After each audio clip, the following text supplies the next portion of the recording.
అందరికీ నమస్తే. ముందుగా బలభీమనస్ ప్రేక్షకులందరికీ స్వాగతం సుస్వాగతం. వికారాబాద్ జిల్లా కొడంగల్ నియోజకవర్గ కేంద్రంలో అక్రమ ఇసుక దందా, అనుమతులు లేని డంపింగ్ యార్డులు, ఒకే నెంబర్ ప్లేట్తో సంచరిస్తున్న లారీల వ్యవహారం ప్రస్తుతం ప్రజల్లో తీవ్ర చర్చనీయాంశంగా మారింది. గత కొన్ని రోజులుగా వెలుగులోకి వస్తున్న ఘటనలలో అధికార యంత్రాంగం పనితీరుపై అనేక అనుమానాలకు తావిస్తున్నాయి.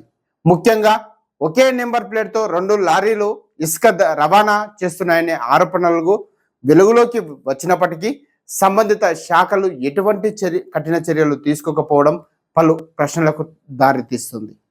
స్థానికంగా అందుతున్న సమాచారం ప్రకారం ఆంధ్రప్రదేశ్ రాష్ట్రంలోని కర్నూలు జిల్లా సహా పలు ప్రాంతాల నుంచి ఎలాంటి సరైన అనుమతులు లేకుండానే భారీ ఎత్తున ఇసుక లారీలు తెలంగాణలోని కొడంగల్ ప్రాంతానికి చేరుకుంటున్నట్లు ఆరోపణలు వినిపిస్తున్నాయి. ఈ లారీలకు సంబంధించి రవాణా శాఖ అనుమతులు ఉన్నాయా? పోలీసుల తనిఖీలు నిర్వహించారా? సంబంధిత అధికారుల వద్ద అన్ని రకాల పత్రాలు ఉన్నాయా అనే ప్రశ్నలు ప్రస్తుతం ప్రజల్లో తీవ్ర చర్చనీయాంశంగా మారాయి. ముఖ్యంగా కొడంగల్ పట్టణ పరిధిలో అనుమతులు లేని డంపింగ్ యార్డులు భారీగా ఇసుక నిల్వలు జరుగుతున్నాయనే ఆరోపణలు వినిపిస్తున్నాయి. ఈ వ్యవహారంపై స్థానిక ప్రజలు, లారీ యజమానులు, వివిధ సంఘాల ప్రతినిధులు తీవ్ర ఆందోళన వ్యక్తం చేస్తున్నారు.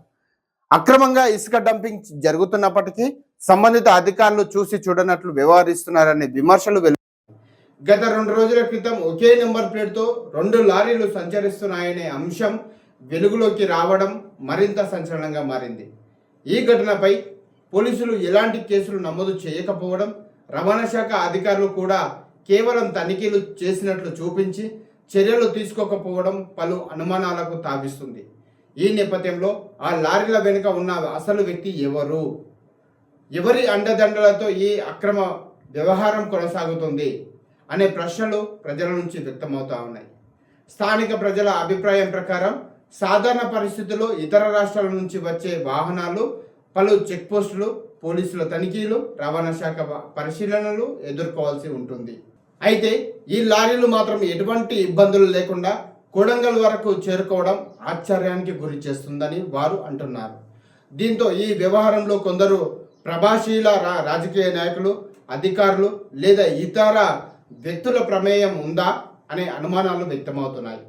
ఇదిలా ఉండగా కొడంగల్ పట్టణంలో కొనసాగుతున్న అక్రమ డంపింగ్ వ్యవహారాన్ని వెంటనే అరికట్టాలని డిమాండ్ చేస్తూ కొడంగల్ లారీ అసోసియేషన్ సభ్యులు ఇటీవల స్థానిక తహసీల్దార్ రాంబాబుకు వినతి పత్రం అందజేశారు.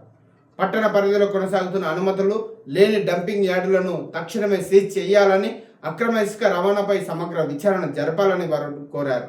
అయితే వినతి పత్రం సమర్పించినప్పటి నుంచి ఇప్పటి వరకు ఎలాంటి చర్యలు తీసుకోకపోవడంపై వారు తీవ్ర అసంతృప్తి వ్యక్తం చేస్తున్నారు. అక్రమ ఇసుక దందాపై పోలీస్ శాఖ హస్తం ఉందా? రాజకీయ నాయకుల అండదండలు ఉన్నాయా?